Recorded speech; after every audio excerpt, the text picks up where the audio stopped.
आकाशवाणी रांची से प्रस्तुत है प्रादेशिक समाचार।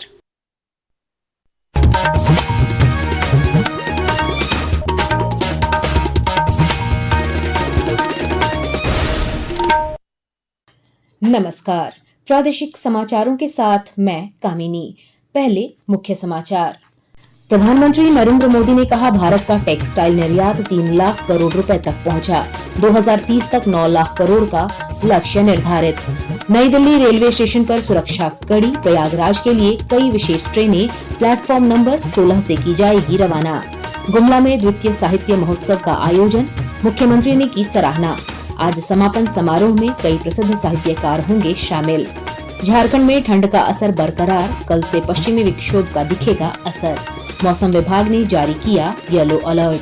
और पलामू में शहीदों की याद में अंतर्राज्यीय फुटबॉल टूर्नामेंट का आगाज। उद्घाटन मैच में दिल्ली ने नेपाल को हराया। फाइनल 23 फरवरी को। और अब समाचार विस्तार से। भारत मंडपम में कल भारत टेक्स को संबोधित करते हुए प्रधानमंत्री नरेंद्र मोदी ने कहा है कि आज हम दुनिया के 6ठे सबसे बड़े टेक्सटाइल और अपैरल एक्सपोर्टर्स हैं। आज हम दुनिया के 6ठे सबसे बड़े टेक्सटाइल और अपैरल्स एक्सपोर्टर है। हमारा टेक्सटाइल निर्यात 3 लाख करोड़ रुपए तक पहुंच चुका है। अब हमारा लक्ष्य है 2030 तक हम इसे 9 लाख करोड़ रुपए तक लेकर जाएंगे। लेकिन आज जो मैंने वहाँ जो मिजाज देखा है, तो मुझे लगता है कि शायद आप ये मेरा आंकड़ा गलत सिद्ध कर देंगे और 2030 के पहले ही काम पूरा कर देंगे।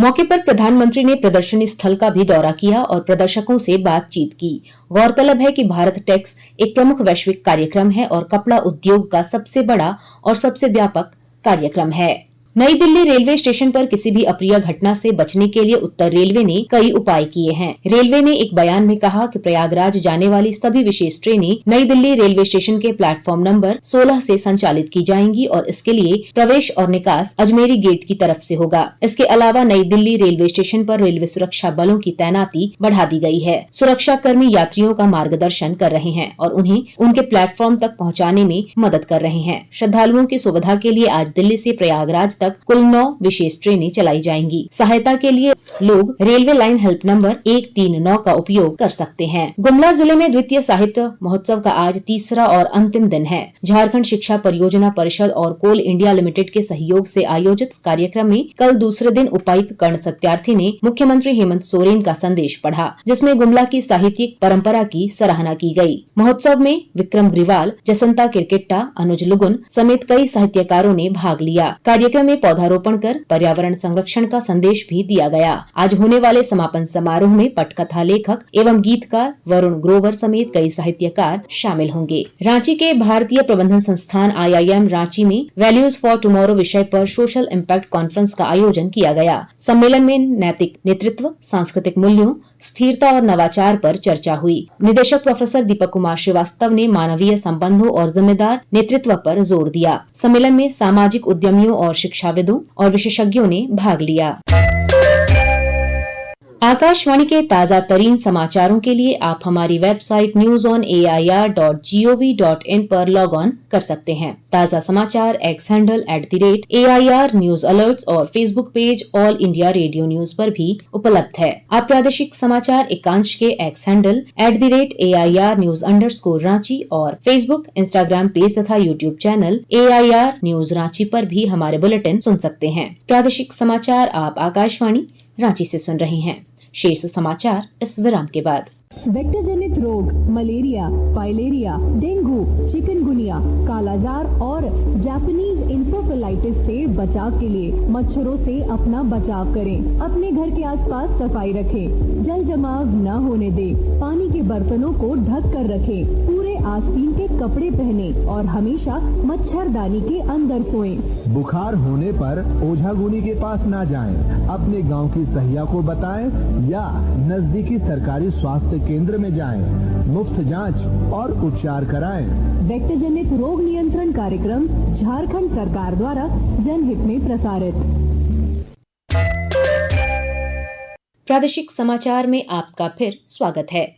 महाकुंभ के त्रिवेणी संगम में कल शाम 6 बजे तक 1,36,00,000 से अधिक श्रद्धालुओं ने स्नान किया। यह भव्य उत्सव दुनिया भर से लाखों भक्तों को आकर्षित कर रहा है। हमारे संवाददाता ने बताया है कि अब तक 52,83,00,000 श्रद्धालु संगम में स्नान कर चुके हैं। एक रिपोर्ट। महाकुंभ में लगातार बड़ी संख्या में संत और श्रद्धालु आ रहे हैं। इस कड़ी में उत्तर प्रदेश की राज्यपाल आनंदीबेन पटेल ने पवित्र संगम में आस्था की डुबकी लगाई। इस अवसर पर उन्होंने कहा कि ये एक अलग तरह का दिव्य अनुभव है जो वर्षों तक याद रहेगा। उन्होंने व्यवस्थाओं के लिए राज्य सरकार की सराहना भी की। डुबकी लगाने के बाद जो हम लोग अनुभव कर रहे हैं, ये अलग प्रकार का अनुभव हम कर रहे हैं और जिस प्रकार की व्यवस्था है, जिस प्रकार लोग जहाँ जगह मिली वहाँ स्नान कर रहे हैं, ये अद्भुत है मित्रों।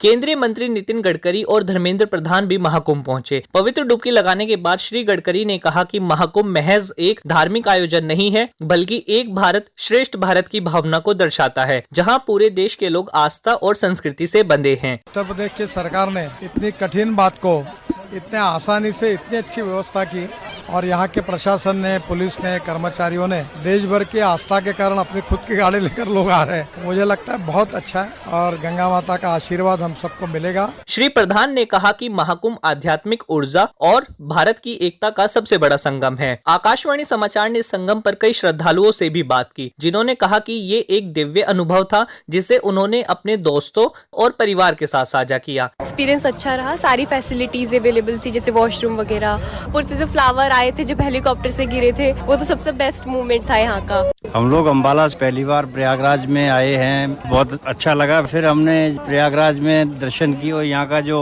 हिसाब देखा मैंने, क्या जो भी अरेंजमेंट सरकार का था वो बहुत ही अच्छा था। महाकुंभ अपने समापन की ओर है, जिसमें अधिक से अधिक श्रद्धालुओं के प्रयागराज आने और दिव्य अनुभव का गवाह बनने की संभावना है। आदर्श के साथ अभिषेक कपिल, आकाशवाणी समाचार, प्रयागराज। साहिबगंज जिले में फाइलेरिया उन्मूलन अभियान के तहत लोगों को दवा देने के अभियान की शुरुआत की गई है।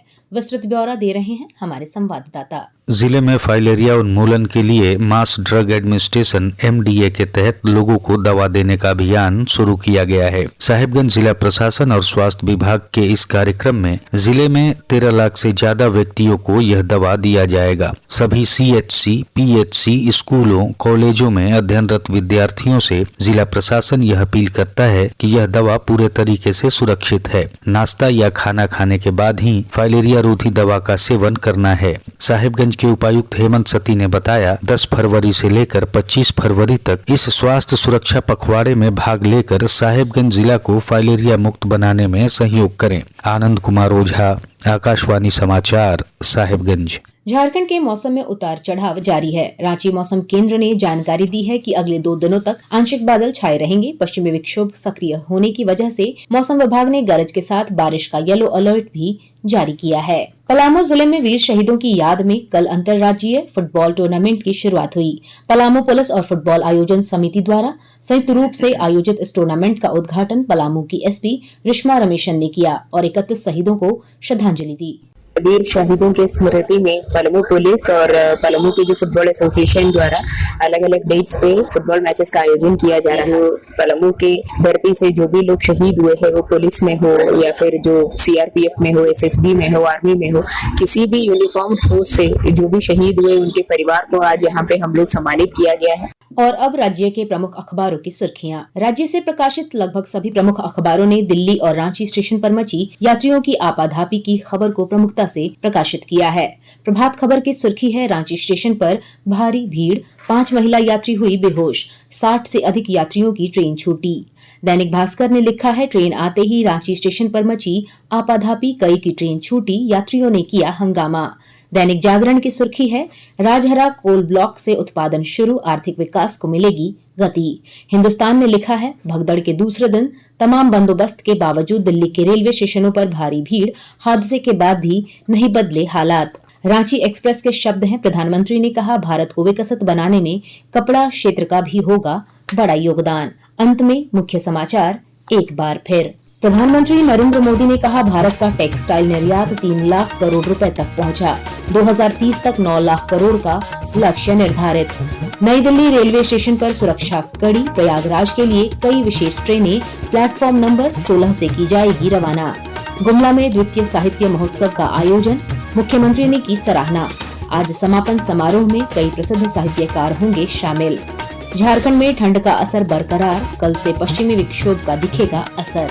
मौसम विभाग ने जारी किया येलो अलर्ट। और पलामू में शहीदों की याद में अंतर्राज्यीय फुटबॉल टूर्नामेंट का आगाज। उद्घाटन मैच में दिल्ली ने नेपाल को हराया। फाइनल 23 फरवरी को। इसके साथ ही आकाशवाणी रांची से प्रादेशिक समाचार का ये बुलेटिन समाप्त हुआ। अगला प्रादेशिक मुख्य समाचार 10 बजे प्रसारित किया जाएगा। नमस्कार।